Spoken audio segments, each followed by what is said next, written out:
Jake Morrison sat in his cramped office at Port Meridian, staring at his computer screen with the kind of expression you'd have while watching paint dry on a rainy day. The Galactic auction house website was open in front of him, showing dozens of spacecraft up for sale. Most of them were junk. Some were expensive junk. A few were actually worth buying. Jake had been a salvage dealer for about 8 years now. He bought broken ships, fixed them up when he could, and sold them for profit. Sometimes he just stripped them for parts. It wasn't glamorous work, but it paid the bills. Mostly. When the bills weren't too high and the deals weren't too bad. Today was a slow day. Everything on the auction site was either too expensive or too damaged to bother with. He was about to close the browser and call it quits when he saw it. Lot 847. The listing made him stop scrolling. The description was refreshingly honest, which in the auction business usually meant the item was absolutely terrible. It read, Armored Cargo Hauler, Human-Made, Pre-Confluence Era. Severe combat damage. Life support systems questionable at best.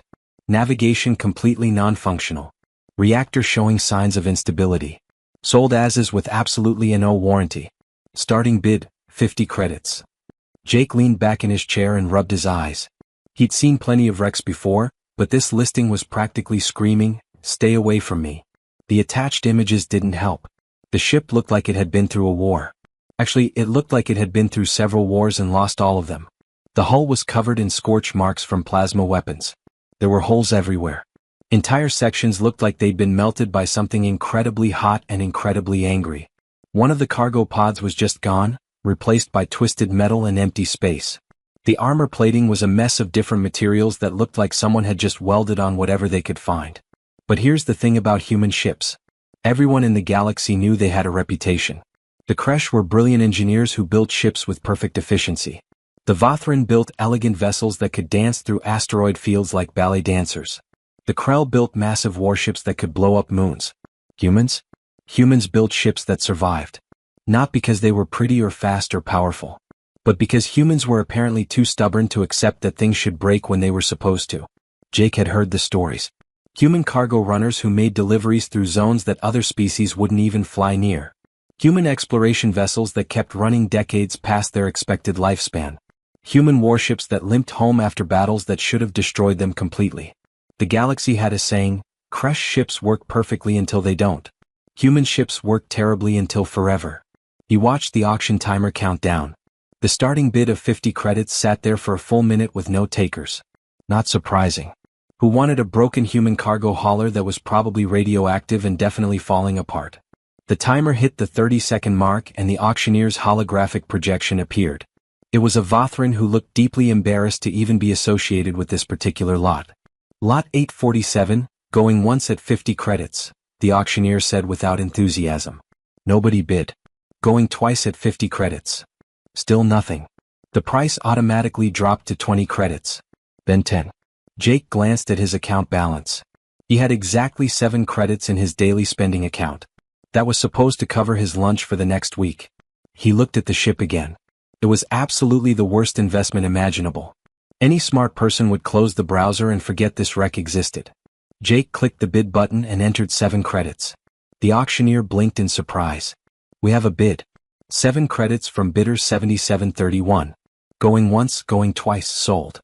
The moment the auction confirmed, Jake heard the door to his office slide open behind him. He didn't need to turn around to know who it was. Please tell me you didn't just spend money on something stupid, said Vex, his business partner. She was a Kresh, which meant she had 4 arms, blue skin, and absolutely no patience for human decision-making. Her face tendrils were already quivering with disapproval, which was never a good sign. Define stupid, Jake said, still looking at the screen. I saw the auction. Lot 847. The human death trap that should have been turned into atoms instead of being sold. Vex walked around his desk to look at his screen. Her main eyes widened while her secondary eyes narrowed, which was the Kresh equivalent of a very loud sigh. You bought it? You actually bought the worst ship in the entire auction. I bought it for 7 credits, Jake said defensively. 7? That's less than a decent meal at the station cantina. 7 credits is still too much for that thing, Vex replied. She pulled up the ship's details on her personal device using her lower set of arms while her upper arms crossed in frustration. Look at this. 17 confirmed hull breaches. Radiation leaking from the reactor at levels that would literally sterilize most known species. The life support system has a 43% chance of working. 43. That's worse than a coin flip. But it's armored, Jake pointed out. Armored with what? Random pieces of scrap metal? I can see at least 5 different types of plating on the hull, and none of them match. It looks like someone played a game of, let's weld whatever we find to the outside, and then crashed into an asteroid field for fun. Jake finally turned to look at her. 7 credits, Vex. What's the worst that could happen? We could die retrieving it. It could explode while we're docked with it. The radiation could give us both terminal illnesses. We could waste time and resources trying to move it only to have it fall apart in transit. Should I continue? It's a human ship, Jake said quietly. They built it to survive something. I want to know what. Vex's tendrils stopped quivering. She studied Jake's face for a long moment. After 8 years of working together, she knew that look. It was the look that meant he'd already made up his mind and nothing she said would change it. You're going to get us killed one day, she finally said. Probably. But not today. Jake stood up and grabbed his jacket. Come on. Let's go see what 7 credits bought us. A pile of radioactive scrap metal held together by human stubbornness and poor life choices, Vex muttered, but she followed him anyway. Neither of them knew it yet, but that 7-credit pile of junk was about to become the best investment Jake Morrison ever made. Or the last one. The universe had a funny way of deciding which. The impound yard floated in orbit around a dead moon, which Jake thought was pretty fitting for a place that stored dead ships.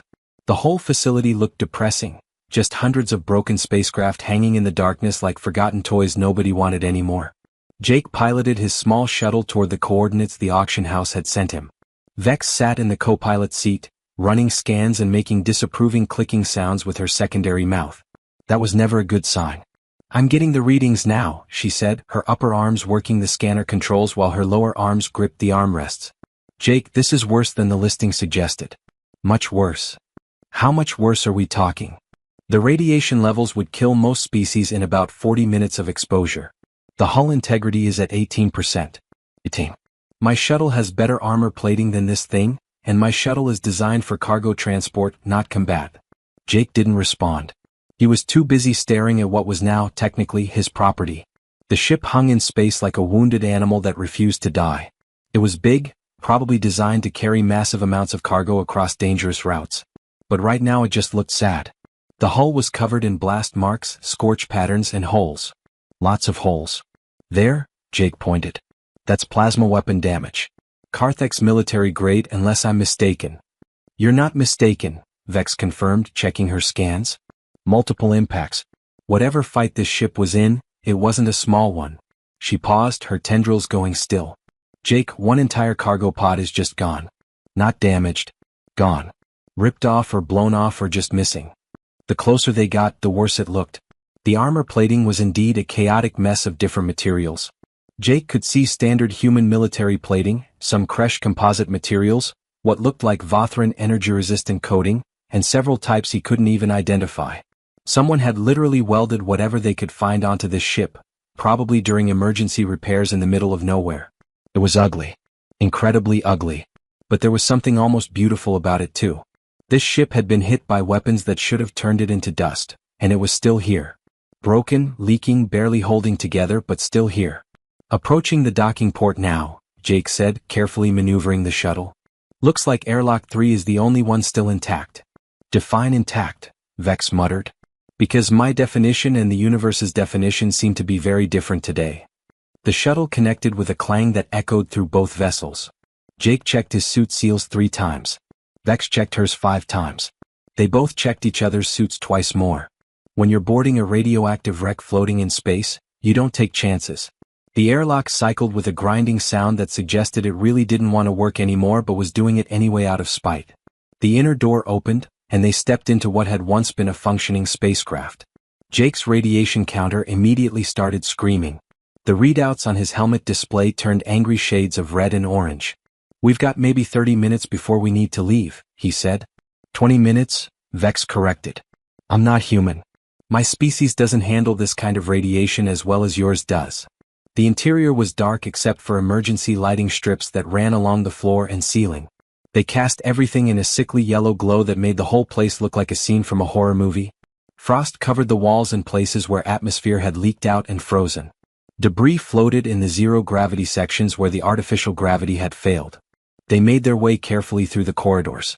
Jake had been on plenty of wrecked ships before, but this one felt different. Everywhere he looked, he saw evidence of desperate, improvised repairs. Panels held together with industrial adhesive tape that was somehow still sticky after years in space. Bypass circuits that connected systems in ways that would make any safety inspector have a mental breakdown.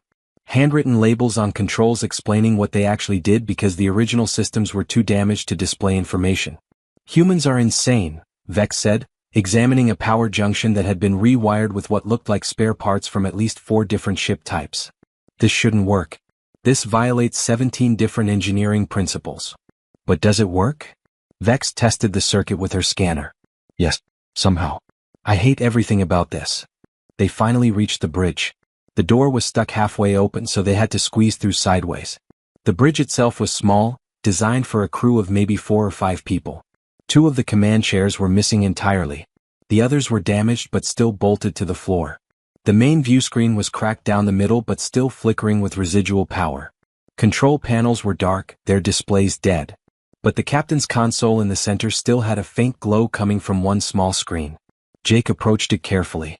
His gloved fingers found the controls, and he managed to access the ship's logs. Most of the data was corrupted or missing, but he found the final entry. It was dated 3 years ago. He read it aloud so Vex could hear. Day 47 of the Karsh Nebula run. They said an armored cargo hauler couldn't make this route. They said human ships were too slow, too clumsy, too primitive. Guess what? We're the only crew that made it through. Every other ship turned back or got destroyed. We lost good people doing it. Martinez died when Cargo Bay 2 decompressed. Williams got caught in the reactor room when we took that hit from the Carthex patrol. But the cargo made it to refuge station. We did our job. The ship's dying now. Life support is failing. We're abandoning her, but she got us through. If anyone finds this, know that she did her duty. Captain Rebecca Stone, signing off. The bridge went quiet except for the soft hum of Jake's suit systems. He looked around with new eyes. The handwritten labels weren't just improvisation. They were survival. The bypass systems weren't violations of safety codes. They were the reason the crew made it through alive. The Karsh Nebula run, Vex said softly. I've heard of that. It's a shipping route through one of the most dangerous regions in this sector. Asteroid fields, radiation storms, pirate territory, and it's patrolled by Carthex military who shoot first and ask questions never. And this ship made it through when others didn't. This ship barely made it through. Look at it, Jake. It's a miracle it's still in one piece. Jake moved to the navigation console. It was completely dead, but he could see where someone had physically opened it up and rewired the entire thing by hand. The engineering station showed similar modifications. Everywhere he looked, he saw evidence of a crew that refused to give up. The weapons console was beyond repair, but someone had written a note on it with permanent marker. Sorry, next crew. We used everything we had. Good luck. He found more evidence of the crew throughout the bridge. A family photo wedged into a gap in one console. A Lucky Charm hanging from a broken overhead panel. A coffee mug still secured in a drink holder, the coffee inside long since frozen solid. These weren't just engineers maintaining a ship. This was a crew fighting for their lives and winning through pure stubbornness. Vex, I need you to run a full diagnostic. I want to know what systems might still be salvageable. Jake, we've been here for 15 minutes. We need to leave soon. Then work fast. Please. Vex sighed but started running her scans. Her 4 arms moved across multiple devices simultaneously, pulling data from whatever system still had power. After several minutes she looked up. The reactor is barely contained. It's leaking radiation but hasn't gone critical. The hull is compromised in 17 places but the armor is surprisingly intact. Life support is offline but the systems exist and might be reparable. Navigation is completely dead. Weapons are gone. Engines are damaged but present. So you're saying there's a chance? I'm saying there's a very small, very stupid, very dangerous chance that we could potentially get this wreck back to Port Meridian if we're willing to risk our lives doing it. Jake looked around the bridge one more time. Captain Stone and her crew had risked everything to complete their mission. They'd succeeded. This ship had earned the right to be more than just scrap metal floating in a graveyard. Then let's give it a shot, he said. You're insane. Probably. But I bought this thing for 7 credits. Might as well see what it can do.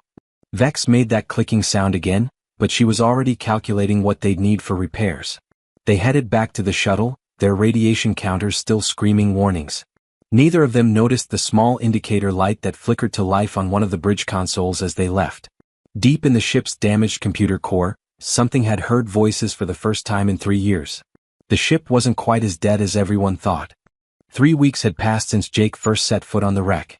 3 long, exhausting, expensive weeks of repairs that made him question every life decision that led him to this moment. The ship now sat in a repair dock at Port Meridian, and Jake had learned more about human engineering philosophy than he ever wanted to know.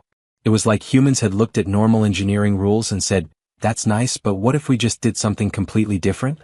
Where most species designed elegant solutions with single points of failure, humans designed messy solutions with backups for the backups. And when those failed, they designed ways to improvise new solutions using whatever was lying around. The ship that nobody wanted, officially designated HSV Defiant according to the registry plate Jake had found, had 7 different backup power systems. 7. Most ships had 1, maybe 2 if the designers were feeling paranoid. But humans apparently believed that if 7 backups were good, 14 would be better, so several of those backup systems had their own backups. The armor was even more interesting. What looked like random junk welded to the hull was actually a composite layering system. Vex had spent 2 full days analyzing it and finally admitted, very reluctantly, that it was kind of genius. Each layer handles different types of weapons, she'd explained while pointing at her scanner results. This outer layer ablates plasma fire. The next layer disperses kinetic impacts. Under that is radiation shielding. Then there's another kinetic layer. It's chaotic and ugly, but it actually creates unpredictable deflection patterns that make targeting specific weak points almost impossible. So it's good armor? It's terrible armor that somehow works better than good armor. I hate it. Jake was running diagnostics on the bridge, which now had working lights and minimal life support, when Vex's voice crackled over his communicator. "Jake, we have a problem. 3 ships just dropped out of jump space nearby. They're heading straight for us." He pulled up the sensor display. 3 vessels, mid-sized, heavily armed. The configuration was familiar. His stomach dropped. Javik Syndicate? Confirmed. They're hailing us. The Javik Syndicate were criminals, basically. They specialized in what they called reclamation, which was a fancy word for stealing ships, stripping them for parts, and selling everything on the black market. They usually targeted valuable vessels carrying expensive cargo or rare technology, which made absolutely no sense. The Defiant was worth maybe 300 credits as scrap metal. Why would the Syndicate bother? "Put them through," Jake said. The main view screen flickered to life, showing a Vothran male with decorative scarring across his face and neck. The scars were a sign of status in Syndicate culture. More scars meant more successful thefts. This guy had a lot of scars. "Human," the Vothran said, his voice smooth and dangerous. "I am Krex. We're here for your ship." Jake tried to keep his voice steady. "The ship? You can see it from there, right? It's barely worth the fuel you spent getting here." Krex smiled, showing rows of sharp teeth. "We're not interested in the ship itself. We're interested in what's inside it. Captain Stone and her crew hid something very valuable before they abandoned this vessel. You have 10 minutes to evacuate. Leave now and you can walk away with your lives." Jake looked at Vex, who had appeared in the doorway of the bridge. She looked back at him with all 4 eyes wide. Neither of them had found anything resembling hidden cargo during 3 weeks of crawling through every section of this ship. "What if we refuse?" Jake asked, trying to buy time to think. Krex's smile widened. "Then we take the ship with you still inside it. Though I should mention, our extraction methods are not gentle. The ship will survive. You will not." The communication cut off. "Vex, did you find any hidden cargo during repairs? Anything at all?" "Nothing. I scanned every centimeter of this ship. If there's something hidden, it's shielded better than military stealth technology." She was already moving to the engineering station. "What do we do?" Jake's mind raced. They were in a repair dock with no weapons, barely functional engines, and facing 3 armed Syndicate ships. Fighting was suicide. Surrendering meant losing everything, possibly including their lives. Running was the only option. "Can we move?" Vex's hands flew across the controls, checking system after system. "The reactor is stable enough for basic operations. The engines will fire, but we'll get maybe quarter speed at best. The weapon systems are completely non-functional. Hull integrity is better than it was but still not great. Life support will work for the bridge and engineering only. Can we move, yes or no?" She turned to look at him, her tendrils quivering with stress. Yes. But Jake, we can't outrun them. We can't fight them. All we can do is delay the inevitable. Then we delay. Jake slid into the captain's chair and started the startup sequence. Release docking clamps and notify Port Authority we're leaving under emergency conditions. They're not going to like us undocking an unfinished repair job. I'll pay the fine later. If there is a later. The Defiant systems came online with sounds that were definitely not reassuring. Grinding noises, electrical crackling, and a persistent whine from the reactor that made Jake's teeth hurt. But things were turning on, which was better than nothing. The docking clamps released with a heavy clang. Jake fired the maneuvering thrusters, and the Defiant slowly pulled away from the repair dock. The ship moved like an elderly person getting out of bed, slow and creaky and making concerning noises with every movement. Syndicate ships are moving to intercept, Vex reported. They're powering weapons. The 3 Syndicate vessels spread out into a triangular formation, cutting off any escape routes. They were sleek, fast ships designed for exactly this kind of operation. The Defiant, by comparison, looked like a flying brick that someone had beaten with a hammer. Jake pushed the engines to maximum. The ship groaned in protest but started accelerating toward open space. It wasn't fast. A civilian shuttle could probably outrun them at this point. Incoming fire. The first plasma barrage hit the Defiant's starboard side.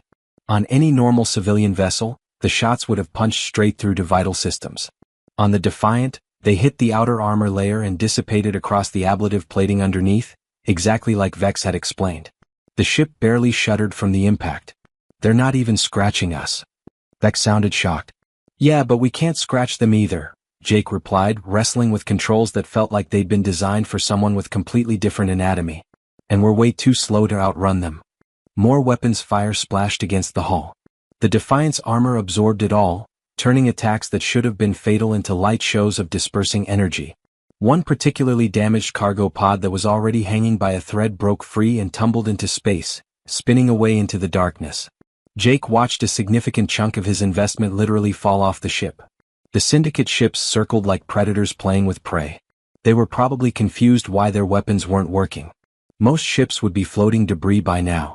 But they'd figure it out eventually and focus fire on weak points until something broke. Then every alarm on the bridge started screaming at once. Radiation spike. Vex shouted, her voice rising to a pitch he'd never heard before. The reactor containment we patched is failing. Catastrophic failure in 90 seconds. Jake checked the readings. She wasn't exaggerating. The reactor was going critical. In about a minute and a half, they'd either have a complete meltdown or the containment would breach and irradiate everything within 100 meters. Either way, they were dead. Unless they did something incredibly stupid. Jake remembered something from Captain Stone's logs. A note he'd read about emergency venting protocols that seemed insane even by human standards. It was a procedure for deliberately venting reactor plasma in a controlled explosion to prevent total meltdown. It was designed for empty space, far from other ships, as a last resort survival technique. Jake had a different idea. Vex, can you reroute the reactor overflow? She looked at him like he'd grown a second head. Reroute it where? There's nowhere safe to vent that much energy without. She stopped. Her eyes went wide. No, absolutely not. You cannot be serious. Deadly serious. Can you do it? Jake, if we deliberately vent the reactor, the explosion could destroy us. Or it could save us. How much time? 45 seconds. Then we don't have time to argue. Do it. Vex made a sound that was probably a Kresh curse word, but all 4 of her hands started flying across the engineering controls. She was rerouting power systems, opening emergency vents, and manually overriding safety protocols that had been put in place specifically to prevent this kind of insanity. The Syndicate ships closed in for what they probably thought would be the killing blow. They had no idea what was about to happen. 20 seconds. Rerouting complete, Vex said, her voice shaking. Venting in 3, 1. The Defiant's aft section erupted in a massive explosion of superheated plasma. The energy blast shot out behind them like a rocket engine designed by someone who'd never heard of safety regulations. The ship lurched forward violently, accelerating at speeds its normal engines could never achieve. Jake was slammed back into the captain's chair. Vex grabbed onto a console with all 4 arms to avoid being thrown across the bridge. The venting plasma caught one of the Syndicate ships directly in its path. The vessel's shields flared bright blue, then white, then simply failed. The hull plating started melting like butter under a blowtorch. More importantly, the explosive thrust launched the Defiant toward the nearby jump point at impossible speeds. Krex's face reappeared on the view screen, his smooth confidence replaced with pure rage. "You insane human. You could have destroyed yourselves." Jake grinned despite the terror coursing through his veins. "But we didn't. That's the thing about human ships, Krex. We build them to almost kill us, and sometimes that's exactly what saves us." The Defiant tumbled wildly toward the jump coordinates. The second Syndicate ship fired a desperate barrage, but they were already too far away. The shots fell short. 30 seconds to jump point. Vex called out. "Can we make the jump?" "I have no idea. The navigation system is barely working and we're spinning on 3 different axes." "Good enough." They hit the jump coordinates doing barrel rolls and leaking plasma. The universe folded around them in a way that definitely wasn't smooth or comfortable, and they disappeared from normal space. Behind them, one Syndicate ship limped away with a melted hull. The other 2 could only watch. Krex stared at the empty space where the Defiant had been, his scarred face twisted in disbelief. Humans, he thought, were absolutely insane. He wasn't wrong. Jump space was supposed to be smooth. A gentle transition from one point in the universe to another, like stepping through a doorway. What Jake and Vex experienced was more like being thrown into a washing machine filled with angry bees while someone shook the whole thing violently. The Defiant tumbled through jump space, spinning in directions that shouldn't technically exist. Alarms screamed from every console. Sparks flew from damaged panels. The lights flickered between working and definitely not working. Jake gripped the captain's chair with both hands, his knuckles white. "How long until we drop out?" 30 seconds. Vex shouted over the noise. She was still holding onto the engineering console with all 4 arms, her tendrils wrapped around additional handholds for extra security. "Maybe. The navigation computer is having a mental breakdown." "Can computers have mental breakdowns?" "This one can. It's displaying error messages I've never seen before. Some of them aren't even in standard code." The ship shuddered violently. Something in the back made a sound like metal screaming. Jake really hoped it wasn't anything important. Then again, at this point, everything was important. "Brace for exit." The universe snapped back into focus with a jolt that felt like hitting a wall at high speed. The Defiant dropped out of jump space, tumbling like a drunk asteroid. Jake immediately fired the maneuvering thrusters, trying to stabilize their spin before they all threw up. It took almost a full minute to get the ship under control. When the spinning finally stopped and the stars outside held still, Jake took a deep breath and checked their position. "Where are we?" Vex was already scanning. "About 40,000 kilometers from Port Meridian. We're way off course from the jump coordinates, but we made it." She paused, looking at her readouts with obvious disbelief. "Jake, we shouldn't have made it. The jump should have torn us apart." "But it didn't." "But it should have. We jumped while spinning, with unstable reactor output and half the navigation systems offline. By every law of physics and mathematics, we should be scattered across 3-star systems right now." Jake looked around the bridge. Smoke was rising from several panels. The lights were flickering. One of the overhead displays had fallen and was hanging by a single cable. But they were alive and in one piece. "Human engineering," he said simply. "Human stubbornness is more like it," Vex muttered, but she was already running diagnostics. Her hands moved across multiple screens simultaneously. "The reactor is stable now, surprisingly. The emergency venting actually cleared out some of the contamination. It's running cleaner than when we started." "So our desperate survival move accidentally fixed the reactor?" "I'm trying not to think about it too hard. It's making my head hurt." Before Jake could respond, the communication system crackled to life. "Unidentified vessel, this is Port Meridian Control. You just dropped out of jump space way too close to station traffic lanes. Identify yourself immediately and explain why you're leaking plasma and spinning like a top." Jake activated the transmitter. "Port Control, this is Jake Morrison on the HSV Defiant. We had a small situation." "A small situation?" "Morrison, we have debris falling off your ship. And is that a cargo pod tumbling past docking bay 7? "Yes, that's mine. I'll retrieve it later." There was a long pause. "Morrison, are you aware that emergency crews are already launching? Your ship looks like it went through a blender." "It kind of did. We're fine though. Requesting permission to dock for repairs." Another pause, longer this time.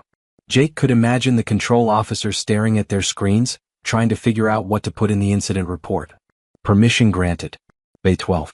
And Morrison? Try not to lose any more pieces on the way in." The Defiant limped toward the docking bay, moving at a speed that could best be described as very, very carefully. Jake could see the emergency crews through the view screen, their ships surrounding them with medical and firefighting equipment ready. "We're quite the spectacle," Vex observed. "At least we're an alive spectacle." Docking took 15 minutes instead of the usual 2 because Jake had to compensate for 3 damaged maneuvering thrusters and a list to starboard that made the ship want to drift sideways. But eventually, the Defiant settled into the docking clamps with a heavy thunk that echoed through the hull. The moment the airlocks connected, emergency crews swarmed aboard. A team of technicians rushed onto the bridge, scanning for radiation, checking for hull breaches, and generally looking very concerned about everything they saw. The crew chief, a grizzled human woman named Patricia who'd seen every type of ship disaster imaginable, took one look around and whistled. "Morrison, what in the name of all the stars did you do to this ship?" "Saved it from pirates, vented the reactor mid-flight, jumped while tumbling and made it home. The usual Tuesday." Patricia stared at him. "It's Thursday." "My mistake. Unusual Thursday then." She shook her head and started directing her teams. "Full radiation sweep. Check every system. I want structural integrity reports on my desk in an hour. And somebody find out what that burning smell is." "That might be the electrical panel in engineering," Vex offered helpfully. "It caught fire during the jump, but I put it out with a fire extinguisher."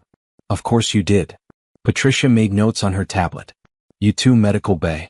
Now, you've been exposed to who knows what kind of radiation."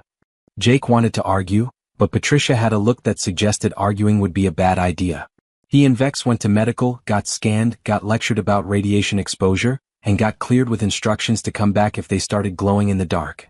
By the time they returned to the Defiant, the emergency crews had finished their initial assessment. Patricia met them at the airlock with her tablet and an expression that said she had news Jake probably wouldn't like. "Good news first," she said. "The reactor is actually in better shape than before you left. Whatever you did cleared out a lot of the contamination buildup. It's almost running at factory specifications." "And the bad news? You lost 3 cargo pods, have 17 new hull breaches on top of the ones you already had, the maneuvering thruster array needs complete replacement, and there's structural damage to the aft section from the plasma venting. Repair estimate is around 40,000 credits." Jake winced. He'd spent almost everything he had on the initial repairs. 40,000 credits might as well be 40 million. "However," Patricia continued, "I've been doing this job for 23 years, and I've never seen a ship take the kind of beating you described and survive. The armor system on this thing is fascinating. I'm recommending it to several shipbuilders I know who specialize in defensive design. You think they'd be interested?" "Interested?" "Morrison, this armor configuration is a case study in practical defensive engineering. It violates every aesthetic principle but follows function perfectly. I know at least 3 companies who'd pay good money just to study it." Vex, who had been silent during the whole medical trip, suddenly spoke up. "Jake, I found something while we were running from the syndicate. I didn't have time to mention it with everything happening." She pulled up a scan on her personal device. "Remember how they said Captain Stone hid something valuable? I ran deep scans during the fight. There's a hidden compartment in Cargo Bay 3. It's shielded, which is why I missed it before. The shielding is military grade. Very expensive. Very illegal for civilian ships." Jake felt his heart rate increase. "What's in it?" "I don't know yet. It's locked with a biometric seal. But the compartment itself is intact and powered independently. Whatever's inside survived everything this ship went through." They made their way to Cargo Bay 3, which was one of the few cargo areas still attached to the ship. Vex led them to what looked like a solid bulkhead. She pressed several panels in a specific sequence, and a hidden panel slid open, revealing a small compartment about the size of a footlocker. Inside was a sealed container with a biometric lock. Jake placed his hand on it, not expecting anything. But the lock beeped and opened, apparently programmed to accept any human DNA as authorization. Inside the container were data cores. 12 of them, each about the size of a fist, made from materials that could survive almost anything. They were labeled with coordinates and dates. Jake carefully picked one up. "What are these?" Vex scanned them with her device. Her eyes went wide. "Jake, these are survey data. Detailed planetary surveys, resource assessments, and navigation data for pre-confluence human colony sites." "I don't understand. Why would that be valuable?" "Because these colonies were established before humans joined the galactic confluence. Many of them were abandoned or lost contact during the integration period. If these data cores have accurate coordinates and resource data, they'd be extremely valuable to historians, archaeologists, and possibly mineral rights companies. Some of those colonies might have untapped resources worth billions. Jake sat down heavily on a cargo crate. Captain Stone was carrying historical data. That's what the syndicate wanted. This information could help locate lost human settlements, recover lost history, and potentially find resources that could benefit human worlds across the galaxy. Vex looked at him seriously. Jake, this is worth more than the ship. Much more. For a long moment, Jake just sat there holding the data core and thinking about Captain Stone and her crew. They'd died getting this information to safety. They'd succeeded in their mission even though it cost them everything. We return them to human authorities, Jake said finally. The Human Colonial History Foundation or the Navy Historical Division. Whoever is supposed to have this kind of information. Vex nodded, her tendrils settling in a pattern that indicated approval. That's the right choice. It's the only choice. This isn't treasure. It's people's history. Captain Stone died protecting it. The least we can do is make sure it gets where it was supposed to go 3 years ago. He stood up, carefully securing the data cores back in their container. Come on. We've got some calls to make. As they left the cargo bay, neither of them noticed the small display panel near the entrance. Text scrolled across it, barely visible. Mission complete. Thank you. HSV Defiant. The ship had been listening all along. Jake sat in his cramped office, staring at the wall and trying to do math that just wouldn't add up in his favor. The repair estimate sat on his desk like a bill from a hospital after major surgery. 40,000 credits. He had maybe 8,000 in his business account. The ship he'd bought for 7 credits now needed more money than he'd make in 6 months just to fly properly again. Vex walked in carrying 2 cups of station coffee, which was essentially hot brown liquid that vaguely remembered what coffee used to taste like. She set one in front of him and took a seat. Stop looking at the bill, she said. It's not going to change no matter how hard you stare at it. I know. I'm just trying to figure out how we're going to pay for this. Jake took a sip of the terrible coffee and immediately regretted it. Maybe I can get a loan. Or sell some equipment. Or start doing cargo runs in my shuttle until I've saved enough. That would take approximately forever. Vex pulled out her tablet. But I've been making some calls while you've been sitting here feeling sorry for yourself. I'm not feeling sorry for myself. I'm feeling sorry for my bank account. Same thing. She tapped her tablet screen. Patricia wasn't joking about the shipbuilders being interested. I contacted 3 companies that specialize in defensive ship design. They all want to study the Defiant's armor configuration. Jake perked up slightly. How much are we talking? 15,000 credits each for detailed scans, material samples, and analysis of the armor layering system. That's 45,000 total. Jake nearly spit out his coffee. 45,000? For looking at the armor? The armor that somehow deflected military-grade plasma weapons while being made from random scrap materials welded together by a desperate crew in the middle of nowhere. Yes, Jake, that armor. Apparently, it's revolutionary precisely because it's so chaotic. The unpredictable layering makes it nearly impossible for targeting computers to identify weak points. So our garbage armor is actually genius armor? Terrible armor that works better than good armor. I've stopped questioning human engineering logic. My brain hurts less that way. Vex scrolled through her notes. Then there's the redundant systems. I contacted a Kresh engineering consortium that designs backup systems for critical infrastructure. They're offering 12,000 credits to study how the Defiant has 7 independent backup power systems that somehow all work together without interfering with each other. Jake did the math. That's 57,000 credits. That covers the repairs and leaves us with profit. It gets better. Vex smiled, which looked strange on a Kresh face, but Jake had learned to recognize it. Remember the data cores we found? I contacted the Human Colonial History Foundation like you asked. They're very interested. Extremely interested. Those coordinates could lead to 12 lost colony sites that have been missing for over 70 years. Did they say how much they'd pay? They didn't exactly pay. They did something better. Vex pulled up a document on her tablet. They contacted the Human Stellar Navy Historical Division on our behalf. The Navy wants the data cores obviously, but they also want something else. She turned the tablet so Jake could read it. His eyes got wider with every line. They want to buy the Defiant, he said slowly. For their museum. The ship that refused to die, captained by Rebecca Stone, who completed the impossible Karsh Nebula run and preserved critical historical data. They want it as a memorial to human determination and the cargo crews who risked everything during the early confluence years. Vex leaned back in her chair. They're offering 230,000 credits. Jake couldn't speak. His mouth opened but no sound came out. 230,000 credits. For a ship he bought for 7.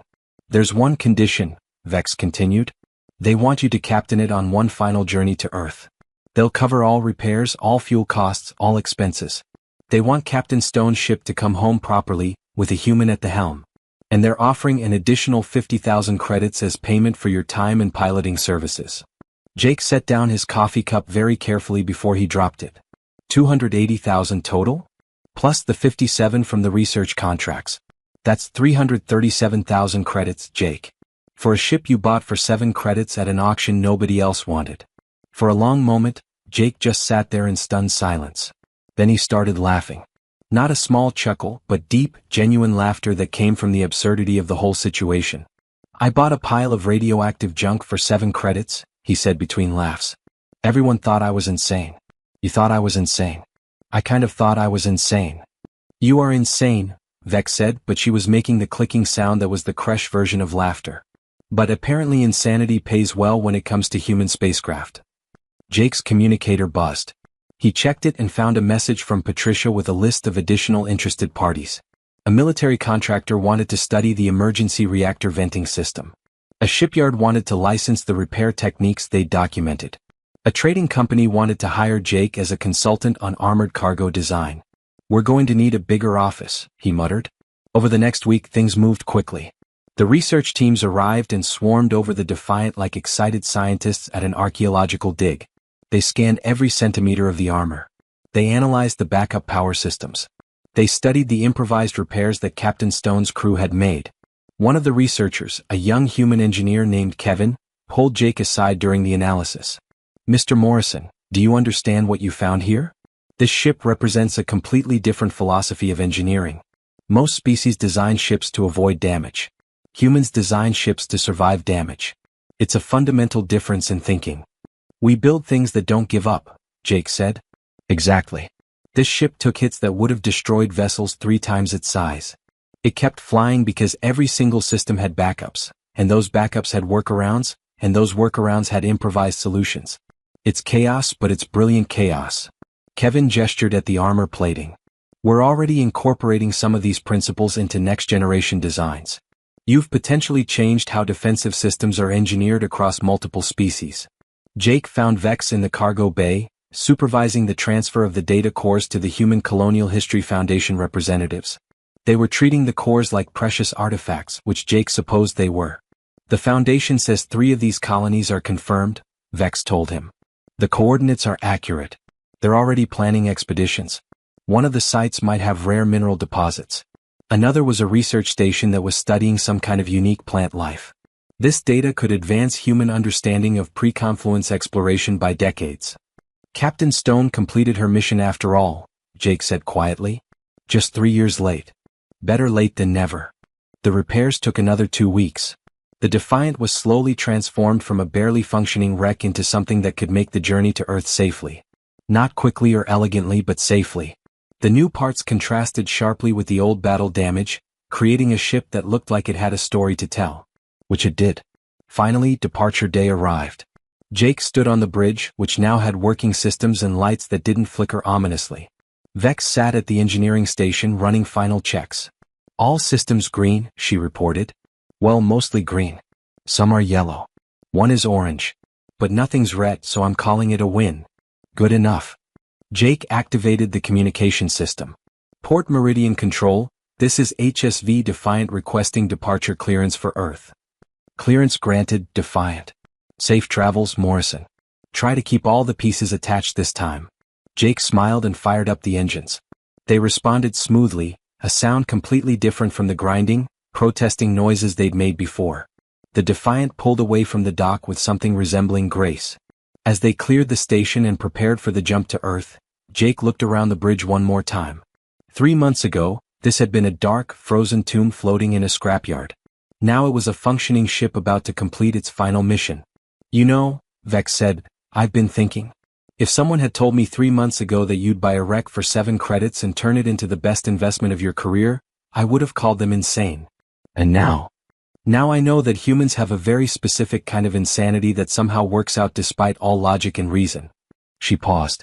Also, I've been running calculations. With your share of the profits, after expenses and my cut as your partner, you're looking at around 240,000 credits. What are you going to do with your share? Vex was quiet for a moment. I've been thinking about opening a proper salvage and research company.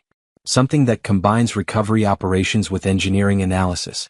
Apparently, there's a market for finding broken human ships and figuring out why they refuse to die. That's actually a great idea. Of course it is. I thought of it.